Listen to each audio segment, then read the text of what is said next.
This is 99% Invisible. I'm Roman Mars. Back in the 1980s, Keoki Skinner was a reporter with a newspaper called the Arizona Republic. He covered the drug trade and the border, and he spent a lot of time in different parts of Mexico.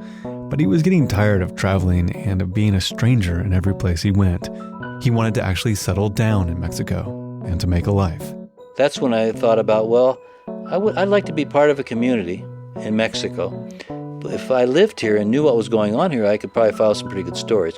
So Keoki moved to Agua Prieta, a town right on the border where he'd done some reporting before. Agua Prieta sits just across the line from Douglas, Arizona. The two cities are contiguous, one urban area that spans the border, divided by a towering rust-colored metal wall, a steep concrete ditch, a line of concertina wire, and a mesh fence. And Keoki did what he'd set out to do. He settled down and made a life there. That's our own Delaney Hall. He built a house, married a Mexican woman, continued mastering the slangy Spanish of northern Mexico, and ended up having 5 kids. Agua Prieta became his home. And the thing I liked about Agua Prieta, it wasn't tourism-oriented at all. It was a very Mexican community, and I was very intrigued by the town for that reason. Keoki ended up scaling back his full-time reporting job so he could open a smoothie shop and juice bar. What better way to get to know this city than to have a business here where people will come in and hang out and talk? He could listen and observe and probably pick up a few good ideas for the occasional freelance story that came his way. He named his smoothie shop El Mitote, which in Spanish, it means like a gossip spot, or there's a ruckus going on. For example, of sirens going down the street, everybody kind of runs out to see where the cop cars are going. And that's like, well, where's the mitote? You know, what's going on? It's a hubbub type thing. Keoki picked the name because on occasion he'd been accused of being a mitotero, meaning a nosy person, someone who pries. He wasn't working as a full-time journalist anymore, but that didn't mean he wasn't a reporter at heart. He loved collecting bits and pieces of information and asking questions, figuring out what was really going on. And so that's how I got the name for my business, and it stuck. It stuck. In fact, to this day, how many years later, I'll run into people like at a gas station, and they'll see me and they'll yell at me in Spanish, hey, güero mitotero, which means, like, hey, you know, blonde gossiper. They don't know my name, but they know I had the mitote. It's kind of perfect, though, because it's also where you first started to see evidence of this big conspiracy that was going on. Yeah, there was things going on there that wasn't hard to start picking up stuff. Stuff that would eventually lead Keoki to one of the biggest and strangest stories he'd ever cover. In other news today, something that one customs agents call something out of James Bond. The story involved the cocaine trade. Only last week, another 600 pounds of cocaine were found concealed in a truck. El Chapo Guzman. He has been the most wanted man in Mexico. Marijuana, cocaine, meth, heroin, and murder are all part of his business. And an incredible feat of engineering and architecture that would change the drug trade forever.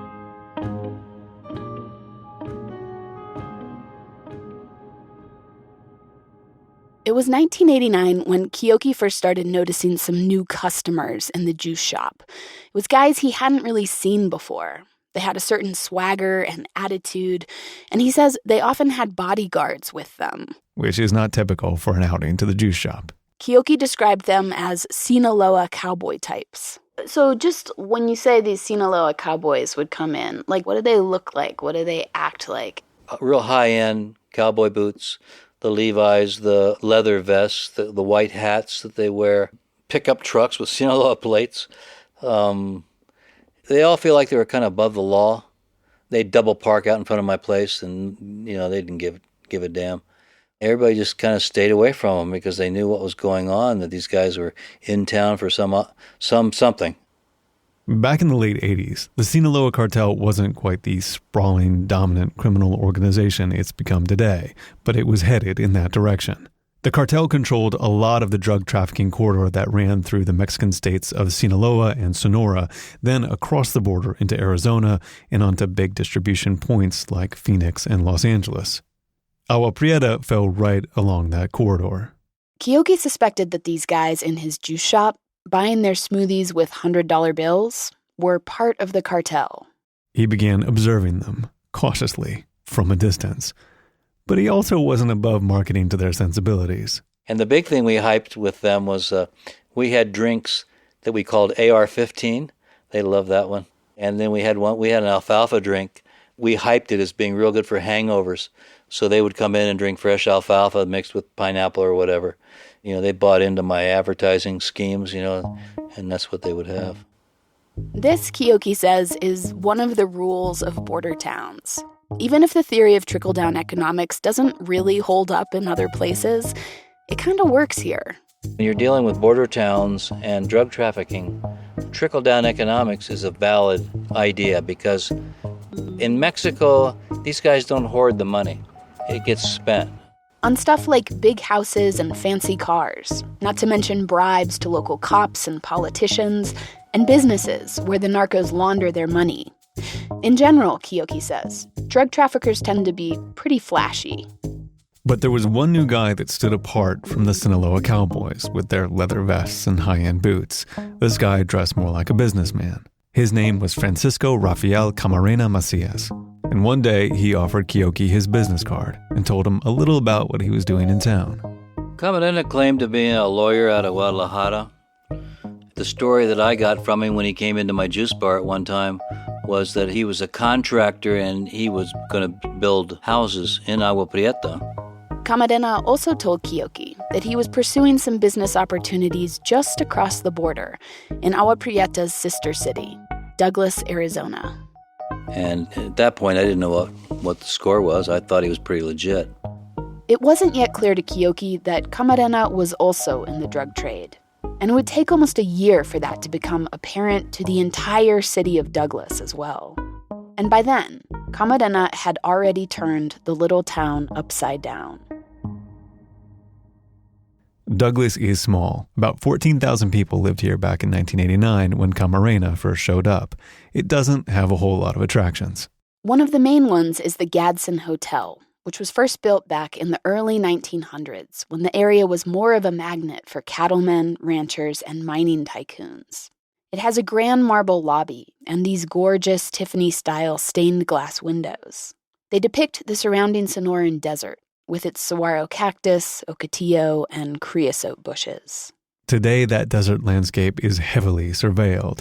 A network of towers equipped with cameras and sensors watch the southern border and all of Douglas pretty much 24 hours a day. Border Patrol trucks with tinted windows cruise the streets. There's so much history here because this all started with Mr. Douglas. Are you already tape recording me? Yeah. Is that okay? On the north side of town, there's a shop called Douglas Diesel. It's a big brick warehouse with peeling stucco filled with truck parts. And it's owned by this guy, Gary James. Well, maybe we better just start all over. Well, first of all, what's your name and when were you born? My name is Gary James. I was born 1/31/51.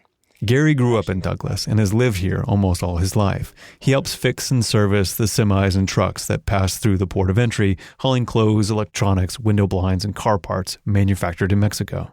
About 145,000 personal vehicles and more than 2,000 trucks cross the border every month. So a lot of my business is from Mexico. In fact, I would say probably 80% of my business is from south of the border.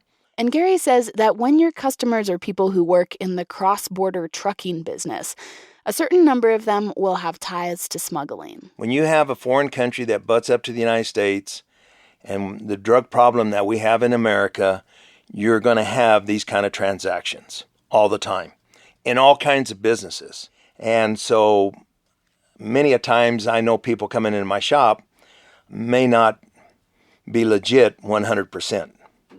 But it's still a business. I'm legit, so I sell them the parts. But when Gary first met Rafael Camarena out at a local bar, he says he didn't suspect that Camarena was involved in any smuggling. I remember him being dressed very well, was very professional, never looked like he ever got excited or upset, and never said anything that would make you question who he was. Excuse me. Douglas Diesel. Camarena was outgoing and social, and he became friendly with some of Douglas's most prominent citizens. That included the chief of police and a local justice of the peace who owned a lot of land. Camarena actually bought a plot of that land near an industrial part of the border, and he also bought the local business that sat on it. The business was called Douglas Ready Mix, and it sold sand, gravel, and concrete for construction projects. Camarena hired Gary to help service his trucks. And so I was seeing Mr. Camarena at least on a weekly basis. At least to Gary, Camarena's business appeared to be above board.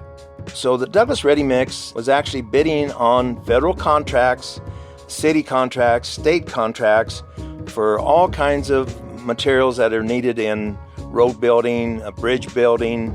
And so it looked like a very, very legit business. And I mean, he was employing people. And so we were all happy because at that point in time, there wasn't much industry in Douglas, Arizona.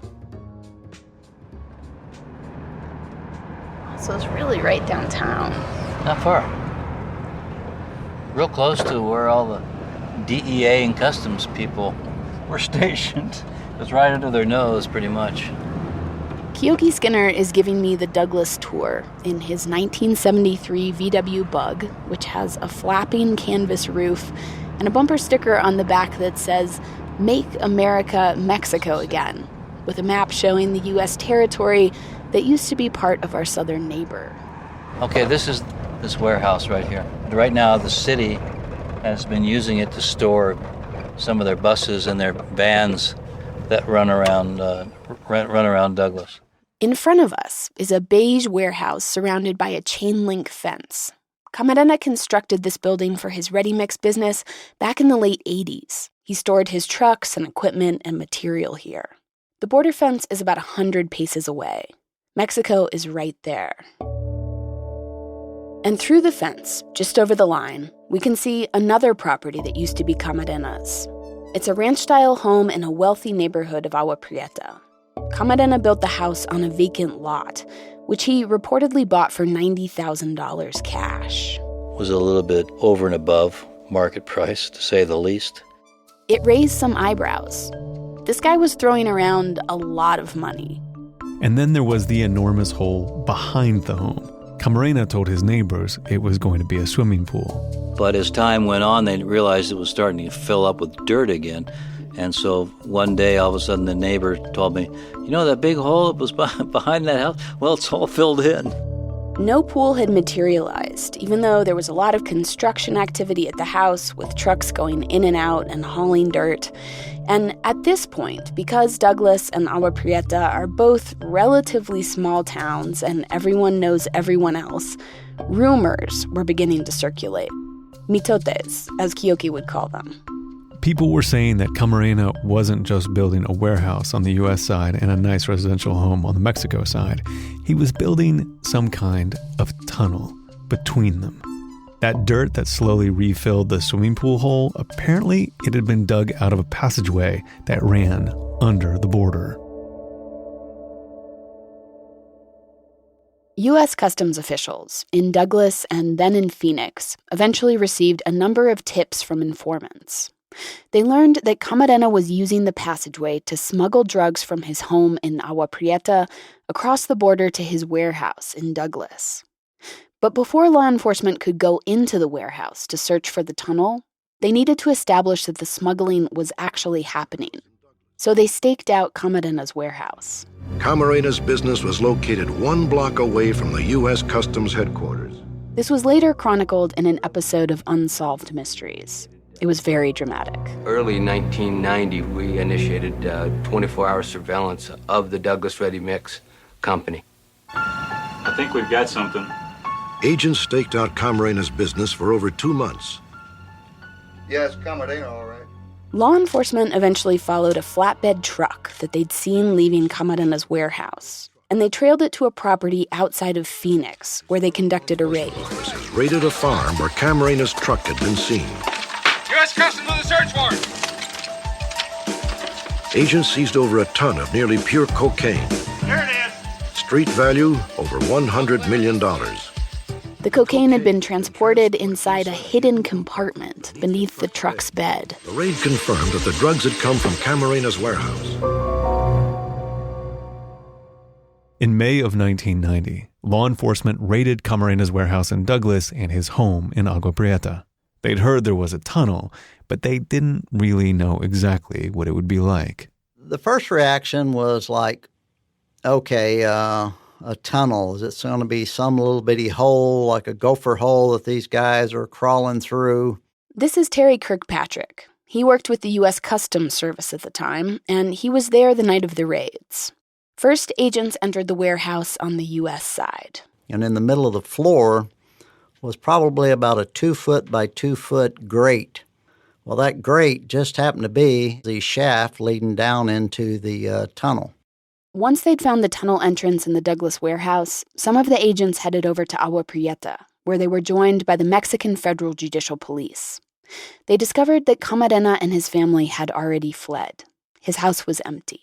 No one was there, but there was no access to the tunnel. They couldn't figure it out. We weren't sure how to get into it either.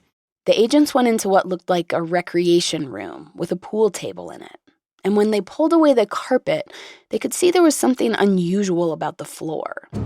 It looked as if there was a separate concrete slab underneath the pool table, a kind of enormous trapdoor. The agents started looking around for some kind of button or lever that might open it. And someone also pulled out a jackhammer. And I just happened to be the one that took the jackhammer and started jackhammering the floor on top of where the pool table was. As I'm standing there jackhammering it, all of a sudden it moved and started to go up, and then it stopped. And so everybody kind of froze, and we said, okay, who touched what?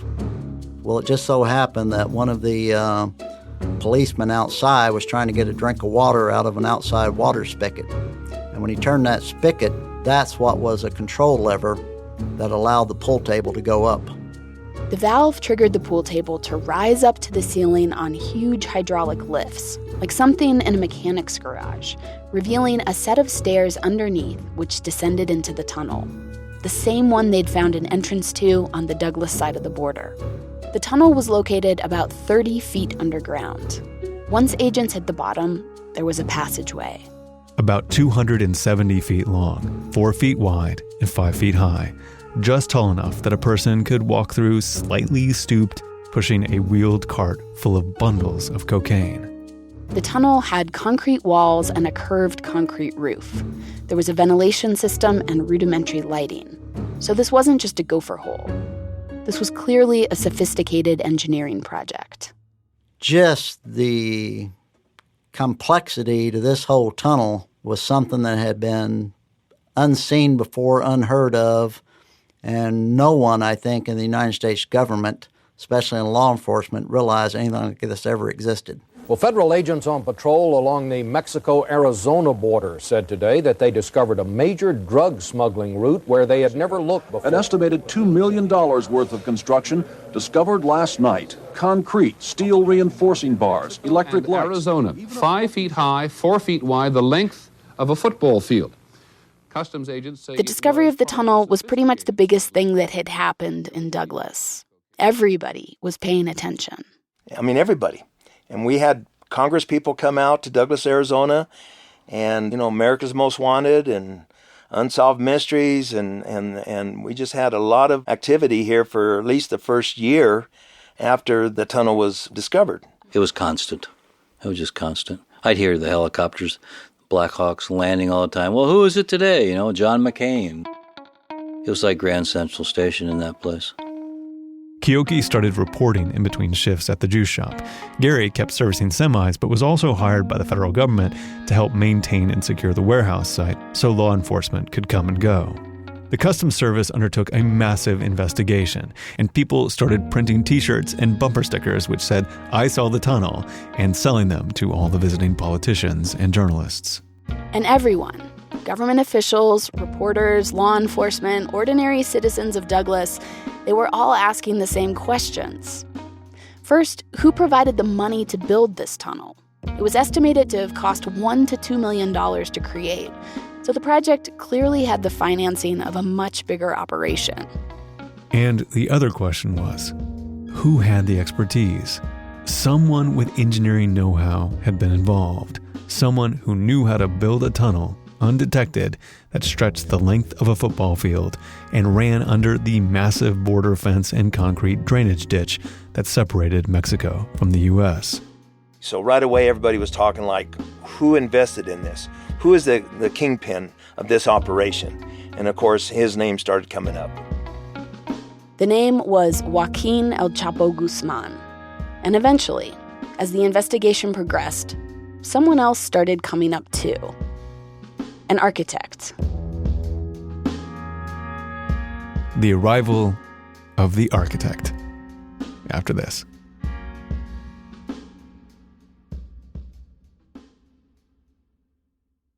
Right now, in New York, a massive trial is underway. Joaquin Guzman Loera, better known as El Chapo, is one of the most powerful drug kingpins ever to face prosecution. This trial is a huge deal for the U.S. government, which tried unsuccessfully for decades to capture El Chapo and hold him accountable. El Chapo escaped from Mexican prisons not once but twice before finally being arrested again and extradited to the U.S. Now, when he's being transported from the federal prison in Manhattan, where he's being held, to the courthouse in Brooklyn, where his trial is happening, he's locked in what basically sounds like a coffin. The drug lord is said to be locked inside a security capsule, which is fixed to the floor of an armored vehicle, protected inside by a team of officers with automatic weapons, and escorted in a commando-style convoy capable of repelling attack. In an effort to prevent an assault on the caravan and risk another Chapo escape, authorities are closing the Brooklyn Bridge while delivering him to court. That transportation part. Early on in the trial, back in November, as prosecutors began to lay out the scope and scale of the Sinaloa Cartel's operation, jurors were given a video tour of the Douglas Tunnel, the one discovered back in 1990. The footage released to the public doesn't have sound, but it shows agents walking stooped through the concrete passageway, and it shows the concrete slab below the pool table, floating up from the floor on its hydraulic lifts. Under the leadership of El Chapo, the Sinaloa Cartel became known for their creative smuggling methods, especially their tunnels. The one in Douglas became a kind of prototype for many tunnels afterwards. And the person who oversaw its construction was a man named Felipe de Jesus Corona Verbera. The tunnels really started with a guy named Felipe de Jesus Corona Verbera, who was an architect. He graduated from the University of Guadalajara in 1980 with an architectural degree. And there's not much known about his early life beyond that fact. This is Monty Reel. He was the South America correspondent for the Washington Post, and he's written about transporter tunnels for the New Yorker. And he says that while Rafael Camarena may have been the front man for the tunneling project, behind the scenes it was Corona Verbera who provided technical expertise.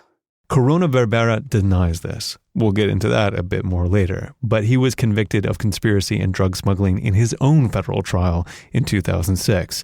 And a lot of what we know about him is based on testimony from that trial. Stories that have been collected from contract workers who helped him with certain construction projects, and also from testimony from former cartel members. Cartel members like Miguel Angel Martinez, who worked as a pilot and later as a lieutenant for El Chapo before turning state's witness and entering witness protection.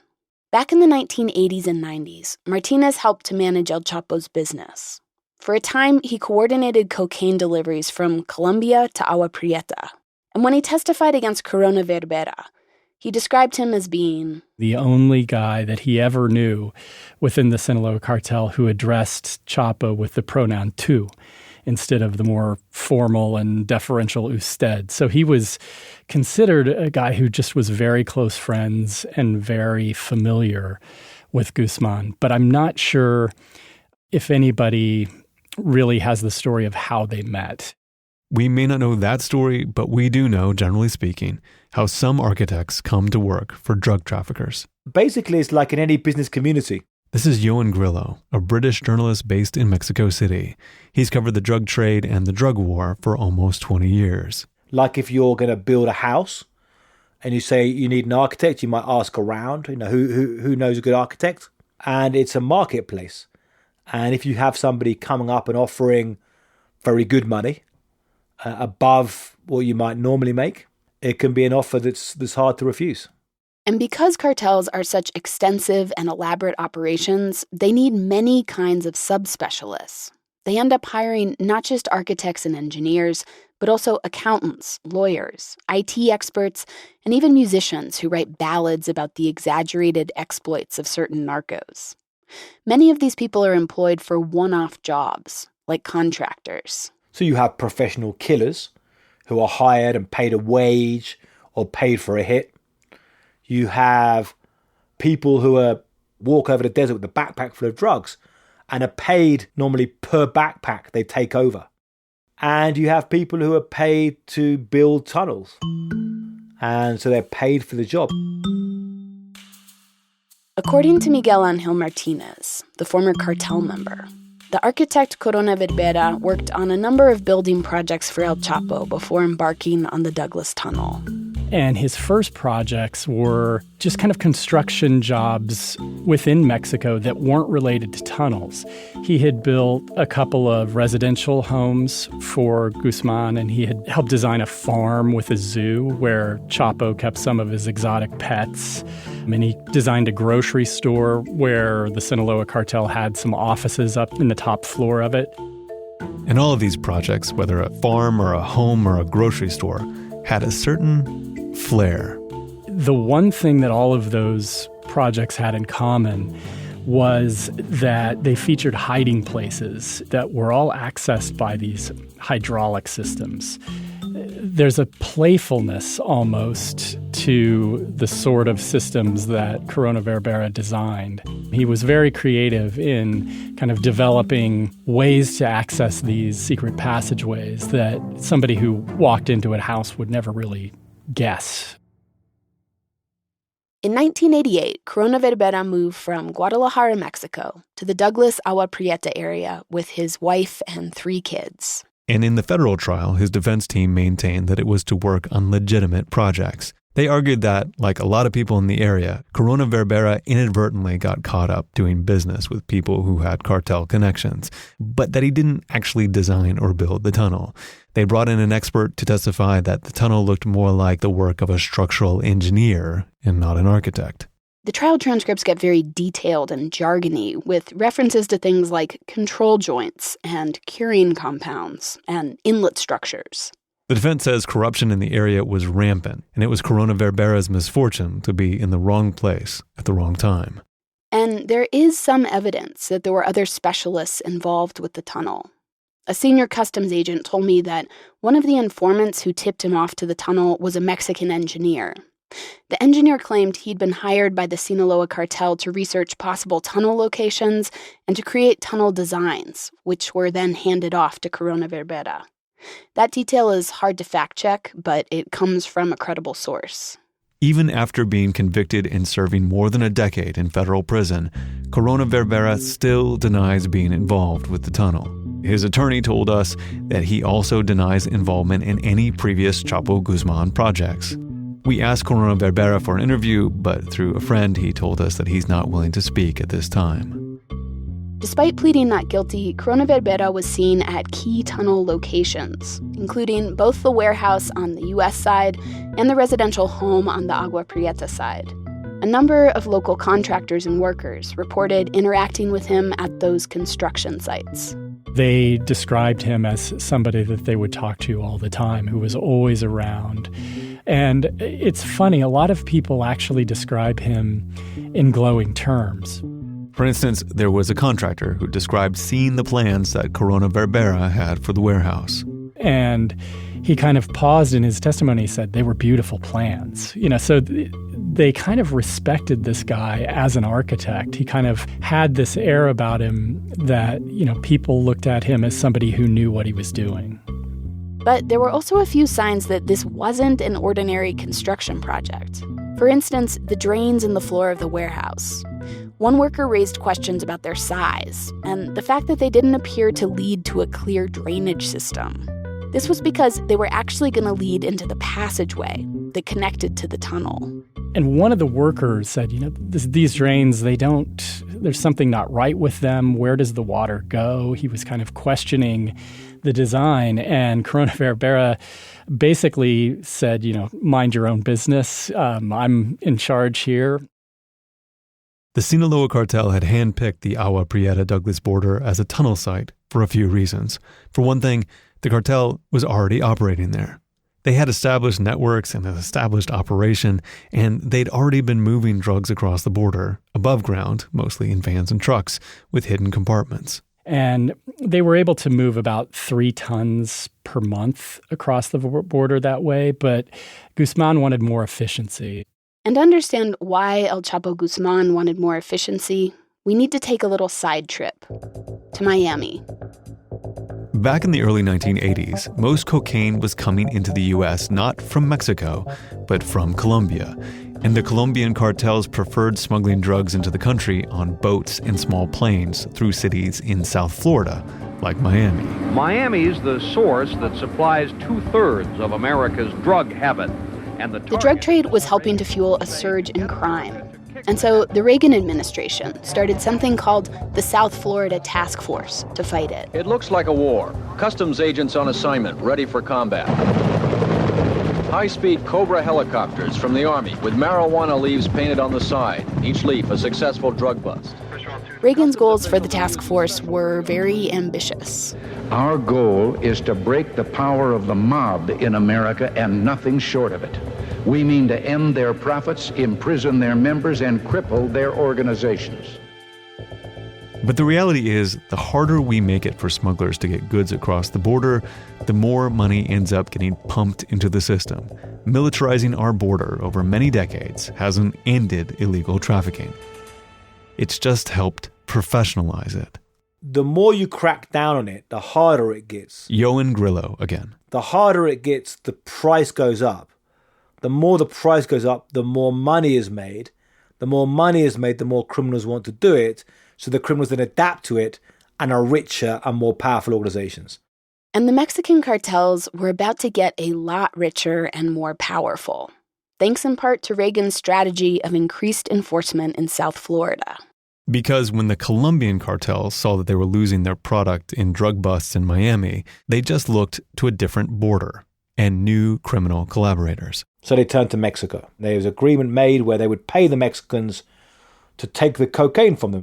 Mexico already had a big trafficking route into the United States. So all the Colombians have to do is bring it up to Mexico. Mexicans could take it and then take it to the United States and deliver it to them at a price per kilo or per ton, or what they're negotiating. So suddenly, a lot of the cocaine that had been traveling around or over Mexico was now traveling through it, and then across the southern border into the U.S., which meant a lot of new money pouring into the Mexican cartels. Border agents in Arizona, like Terry Kirkpatrick, could see the effects of this on the ground. When it hit, it was just like every car, instead of marijuana, had coke in it. Just like 1,000 pounds at a time, 4,000 pounds. We got overrun so fast. And as the U.S. continued to crack down on cartels in Colombia, it eventually opened up new opportunities for Mexican cartels to become more than just couriers. They'd eventually come to dominate the entire cocaine supply chain. So the big cartels were taken out in Colombia, first Pablo Escobar, and the Cali cartel were taken down, and the Mexican cartels grew and grew, particularly the Sinaloans. I'm telling you, I was only like 12 or 13 years old back then, and my classmates and we were like, hey, I don't want to be a superhero like most kids around the world. I want to be a drug trafficker because they do have the money and they can do whatever they want. This is Miguel Angel Vega. He grew up in Culiacan, Sinaloa, which by this time had been the epicenter of Mexico's heroin and marijuana trade for decades. But with the rise of cocaine, Sinaloan drug traffickers were getting even more powerful. And Vega watched that happen as he was growing up. And some of his classmates became immersed in narco culture. El Chapo was seen as a modern-day Robin Hood, helping churn the Sinaloan economy with drug money. And some of those classmates ended up being drug traffickers. And all I can tell you about that is some of them are in prison or dead. Much of the blood is spilled here in Culiacan, in the violent nerve center. Instead of joining the narcos, Vega became an investigative journalist focused on organized crime. He's chronicled the violence and chaos of the drug war, which has done so much over the years to destabilize the country, corrupt its institutions, and turn some of its most vulnerable people into asylum seekers. Violent scenes like these, bodies stuffed in garbage bags, police executed, and journalists assassinated are directly connected to the wrath of the Sinaloa Cartel. And Vega explains that a lot of this violence and chaos was seeded back in the late 80s. Not only because the cocaine trade was being rerouted through Mexico, but also because the cartels were undergoing an internal reorganization. A whole generation of older narcos was leaving the scene. They were getting arrested, they were dying, and a new generation was coming up. And they were dividing up the old territory, forging new alliances and rivalries. That generation included El Chapo Guzman, an enormously creative, brutal, and ambitious narco. He was like eager for power. Let's just smuggle the whole world. Let's just conquer the entire world. And that's like his ultimate goal. And Chapo had some new ideas, like this tunnel in Douglas, which according to some estimates allowed the Sinaloa Cartel to triple the amount of cocaine they were moving across the border. So do you think, what role did this tunnel play in Chapo kind of becoming Chapo? I think it was a big role. Here's Keoki Skinner again, the journalist and juice shop owner from Agua Prieta. I think it really launched him onto his career. The Colombians couldn't believe how fast he got that cocaine to Los Angeles, and they kind of jokingly nicknamed him Speedy. In addition to helping El Chapo make his name, the tunnel created a new kind of notoriety for Douglas, Arizona, which had formerly been a sleepy border town. Suddenly, it was synonymous with the biggest drug trafficking story of the early 90s.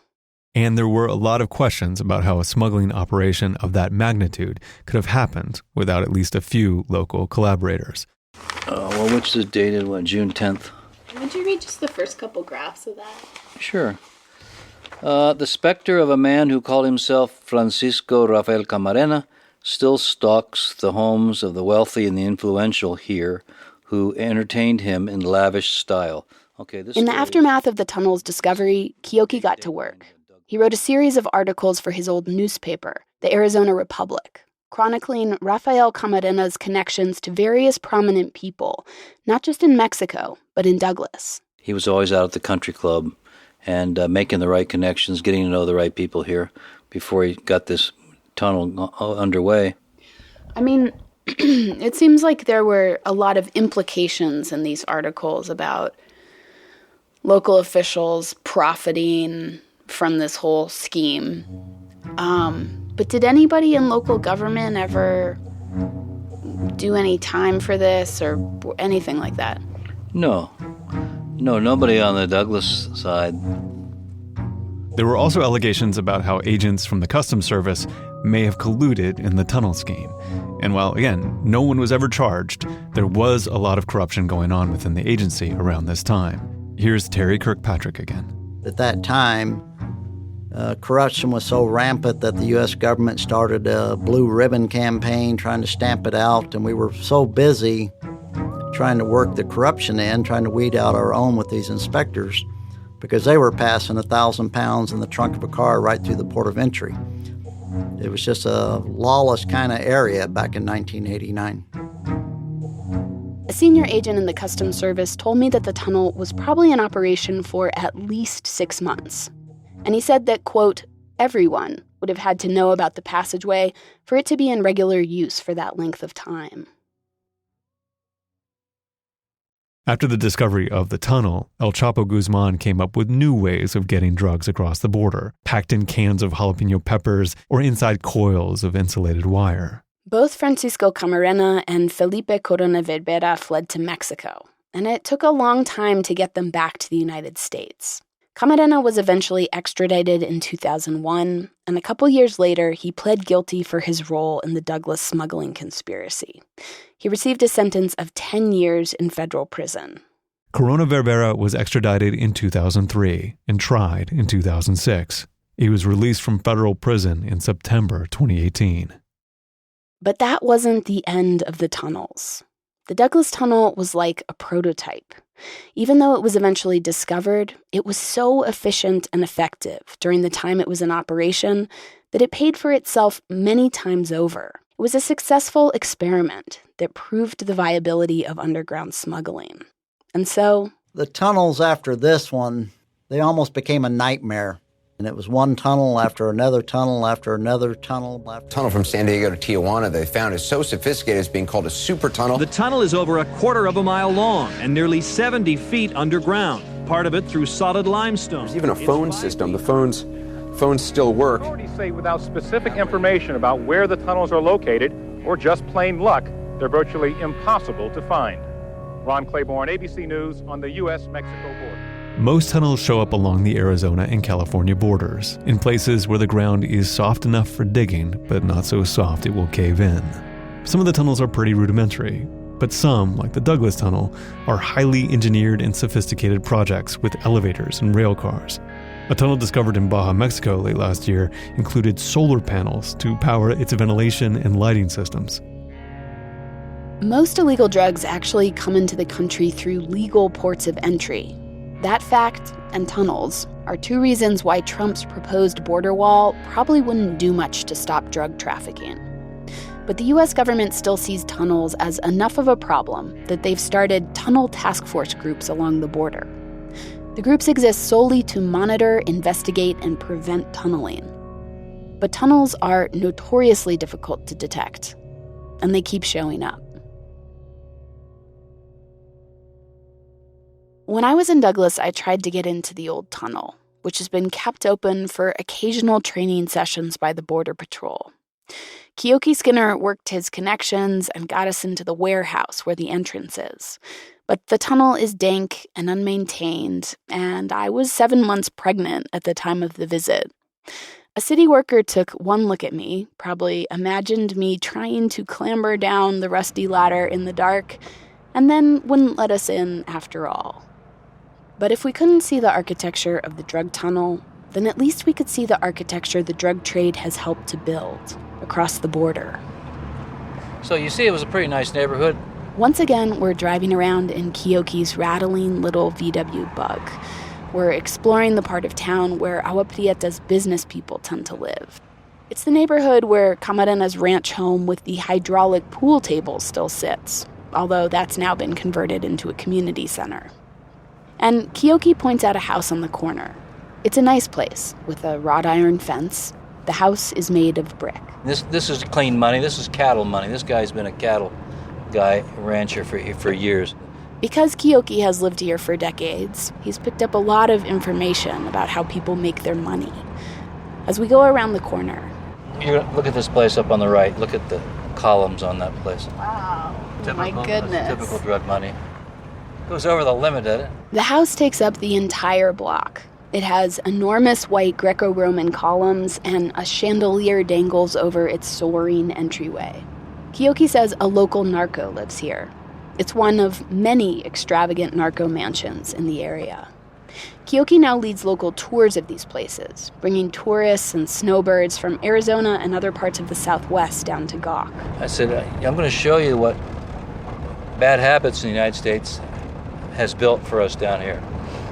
All this money from drug consumption in the United States, this is how it's been spent down here in these houses.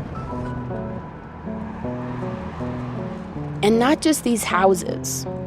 When you stop to think about everything that's funded, directly or indirectly, by American drug consumption, it can make your mind spin.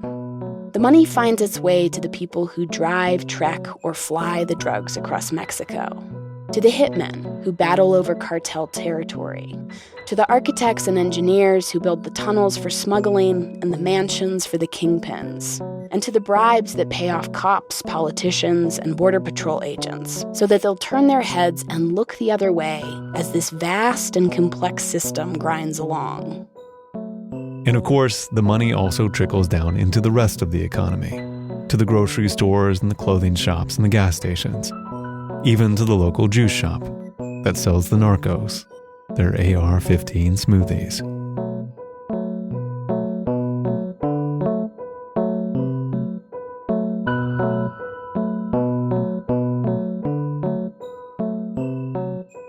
99% Invisible was produced this week by our senior editor, Delaney Hall, who finished this story just under the wire. I think that's it. I also think I was literally in labor when I tracked the stuff. So if there's anything that doesn't work very well, let me know. And I'll do it again. Okay, bye. You went above and beyond, Dee. Congratulations. Enjoy your much harder job for the next 6 months. Mix and tech production by Sharif Youssef. Music by Sean Rial. Katie Mingle is our senior producer. Kurt Kolstad is the digital director. The rest of the team is Avery Trufelman, Joe Rosenberg, Emmett Fitzgerald, Vivian Lee, Taryn Mazza, Sophia Klatzker, and me, Roman Mars. Special thanks this week to Keoki Skinner, Andy Becker, and the clerks at the U.S. District Court in Tucson, Arizona. To find out more about Keoki's tours of Agua Prieta, Google his name. That's Keoki, Skinner. We are a project of 91.7 KALW in San Francisco and produced on Radio Row in beautiful downtown Oakland, California. 99% Invisible is a member of Radiotopia from PRX, a fiercely independent collective of the most innovative shows in all of podcasting. Find them all at radiotopia.fm. You can find the show and join discussions about the show on Facebook. You can tweet at me at Roman Mars and the show at 99pi.org. We're on Instagram, Tumblr, and Reddit too.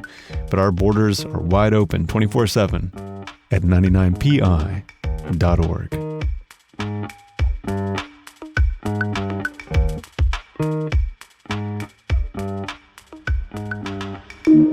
Radiotopia.